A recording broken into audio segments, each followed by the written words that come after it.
était inscrit à l'ordre du jour, à savoir 1.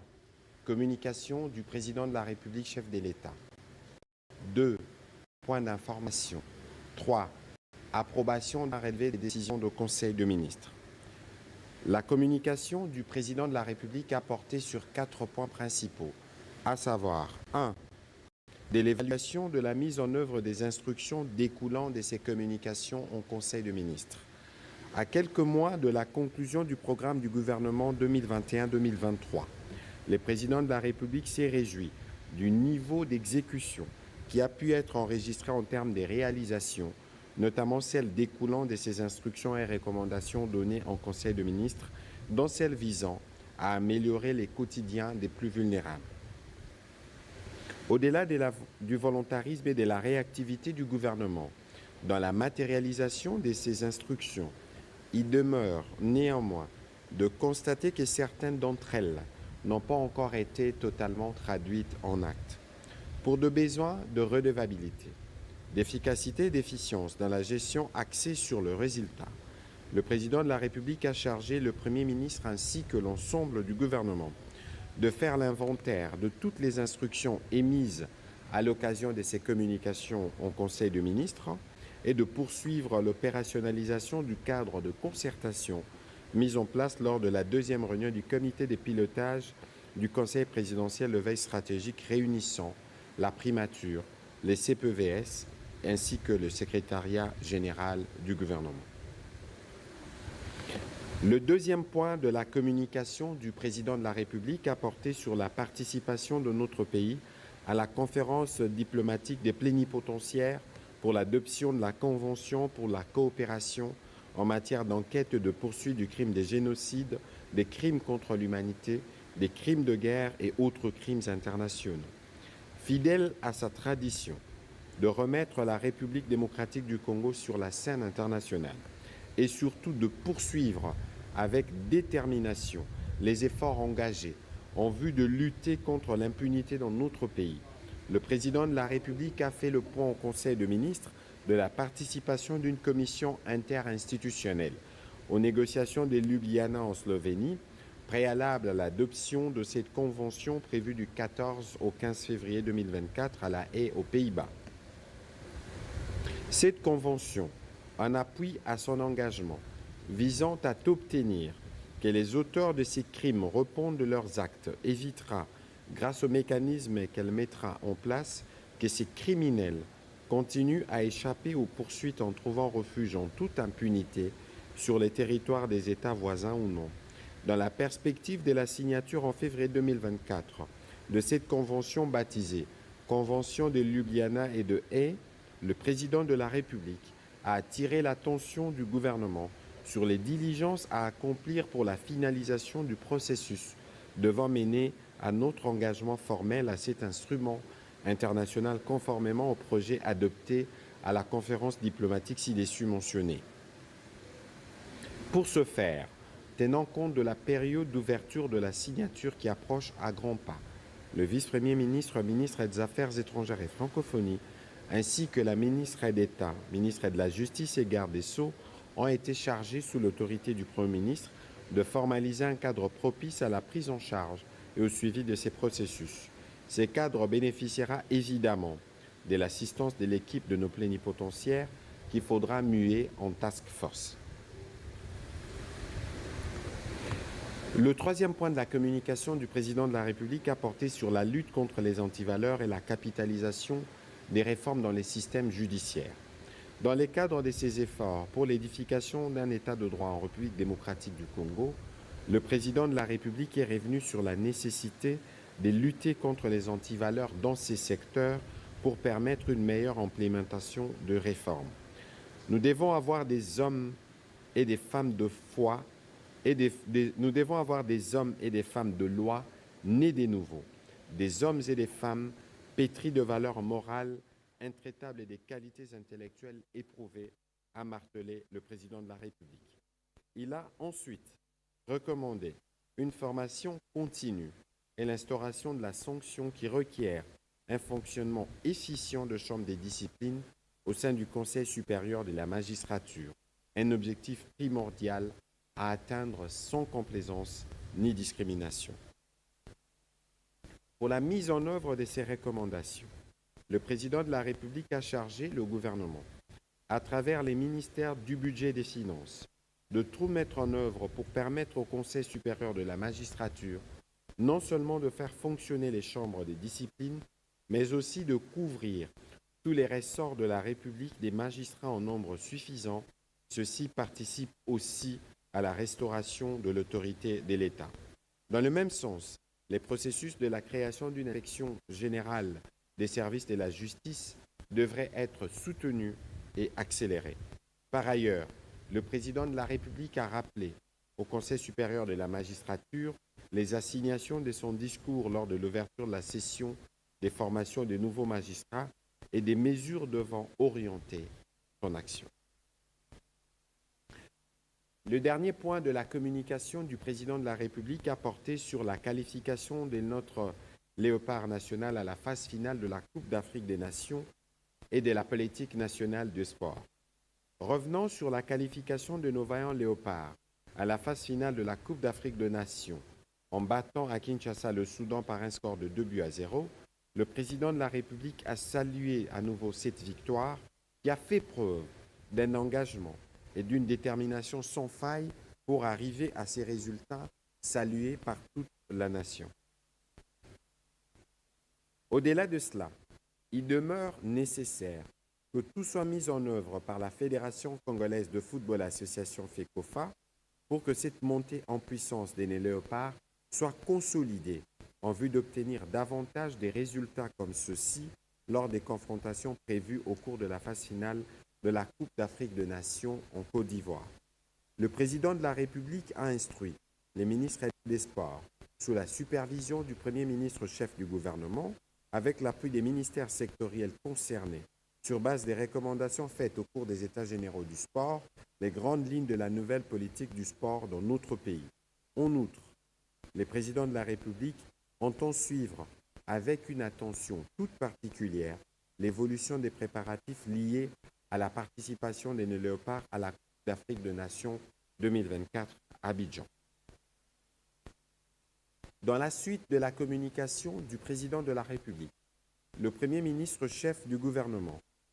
a informé le Conseil de sa participation ce vendredi 15 septembre 2023 aux séances solennelles d'ouverture des sessions parlementaires à l'Assemblée nationale et au Sénat. Fidèle à sa tradition, il a officiellement procédé au dépôt du projet du budget de l'État pour l'exercice 2024 au bureau de la Chambre basse du Parlement pour répondre à cette exigence constitutionnelle. Ensuite, il a également informé le Conseil d'avoir lancé le 11 septembre 2023 à Kinshasa les assises de la Commission paritaire gouvernement intersyndicale nationale de l'administration INAP. Ces travaux, a-t-il rappelé, s'inscrivent dans le cadre de l'évaluation des protocoles d'accord signés précédemment entre le gouvernement et l'intersyndicat de l'administration publique et sont également une occasion pour les deux partenaires d'échanger sur le progrès qu'il est possible d'effectuer ensemble tout en tenant compte de moyens mobilisables dans le cadre du projet de loi des finances 2024. Le vice-premier ministre, ministre de la fonction publique, modernisation de l'administration et innovation du service public, qui dirige la délégation gouvernementale qui prend part à ces travaux et des résolutions qui en sortiront. Sur un autre volet, le Premier ministre chef du gouvernement est revenu sur la séance de travail qu'il a tenue le 13 septembre 2023 avec les experts du Fonds monétaire international dans le cadre de la préparation de la 5e revue du programme économique signée avec notre pays. À ces propos, le gouvernement de la République demeure sensible aux encouragements lui adressés par cette institution de Bretton Woods qui a salué les progrès réalisés depuis les débuts de la mise en exécution du programme précité, conformément aux souhaits du président de la République, chef de l'État. Tout en appréciant ces encouragements à leur juste valeur, le Premier ministre a demandé aux ministres concernés, principalement ceux faisant partie de la Commission économique et finances du gouvernement, de redoubler d'efforts pour lutter contre la dépréciation de notre monnaie nationale et pour contenir les prix sur le marché des biens et services. Abordant le dernier point de son intervention, le Premier ministre chef du gouvernement a fait état de l'opérationnalisation et de la redynamisation de l'entité des liaisons de droits de l'homme, structure interinstitutionnelle comprenant les institutions, ministères, services publics et autres organisations dont la mission et les fonctionnements concourent à la promotion et à la protection des droits humains sous sa présidence et dont les ministères des droits humains assurera la présidence. La première réunion de cette entité devra être convoquée le 5 octobre prochain. Au deuxième chapitre du Conseil de ministres de ce jour, relatif aux points d'information. État et administration du territoire. Au nom de son titulaire en mission, le vice-ministre de l'Intérieur, Sécurité et Affaires coutumières, a présenté au Conseil le rapport sur l'État et l'administration du territoire national. L'état d'esprit de la population demeure généralement calme sur l'ensemble du pays et au cours de la semaine qui se termine, il a été notamment marqué par la forte attente de l'issue du procès relatif aux événements malheureux survenus le 30 août 2023 à Goma, l'attente du déploiement de forces de la SADC dans l'Est de la République démocratique du Congo en remplacement de forces de l'EAC, les réactions et commentaires suite au lancement de la gratuité de la maternité dans la ville de Kinshasa et des commentaires entendus sur la suspension temporaire de trafic de la compagnie aérienne nationale Congo Airways à travers le pays. Sur un autre volet, le vice-ministre de l'Intérieur a informé le Conseil de l'ouverture des travaux du dialogue intercommunautaire à Mambasa entre les communautés locales Pygmée, Bombo, Ngwana, Bila et Lessé sous la facilitation des autorités militaires locales avec l'appui de Interpis. Au sujet du banditisme et de la criminalité, il a rassuré de la poursuite de la mise en œuvre des mesures édictées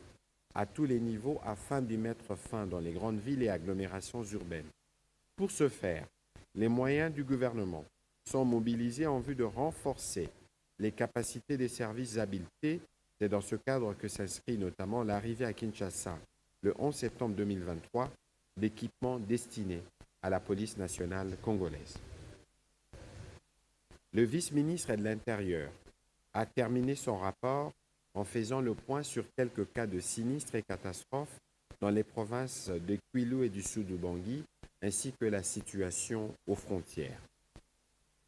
En complément au rapport du vice-ministre de l'Intérieur, le vice-premier ministre, ministre de la Défense nationale, a fait le point de la situation marquée par la poursuite des opérations militaires dans l'est de la RDC, ainsi qu'aux différentes informations notant l'évolution des opérations sur terrain, notamment les différents mouvements perçus de la coalition M23, RDF, ainsi que la persistance des attaques qu'ils commettent. À l'ouest du pays, le vice-premier ministre, ministre de la Défense, a alerté le Conseil du fait que les phénomènes Mobondo, jadis localisés dans les provinces du Kwango, Kwilu, Ndombe et Kinshasa, tendent à s'exporter dans la province du Congo central. Face à cette situation, les forces de défense et de sécurité continuent l'attaque de ces assaillants. Organisation du Salon de l'innovation et de la transformation rurale de la SADC à Kinshasa. Le ministre d'État, ministre du Développement rural, représenté par les ministres de l'Agriculture, a informé le Conseil de l'organisation à Kinshasa du 27 au 28 octobre 2023 du Salon de l'innovation et de la transformation rurale de la SADC. Ces assises font suite de la demande de l'Agence de développement de l'Union africaine et le nouveau partenariat pour le développement économique de l'Afrique. C'est l'une des recommandations clés de la déclaration de Kinshasa issue du 111e Forum africain du développement rural qui s'est tenu au mois de janvier 2022 sous le patronage du président de la République. Dans le cadre de la mise en œuvre de cette déclaration, et conformément à la politique de la SADC et du gouvernement de la République démocratique du Congo, l'AUDA, NEPAD ont proposé à cette initiative afin de soutenir les efforts nationaux et régionaux en faveur de la transformation rurale. Le ministre d'État, ministre du Développement rural, a indiqué que la tenue de ces salons aidera à cristalliser la déclaration de Kinshasa sur la transformation rurale qui exhorte l'AUDA, NEPAD et ses partenaires à mobiliser plus de ressources pour soutenir les efforts des États membres et développer et mettre en œuvre de programmes et de projets de développement rural.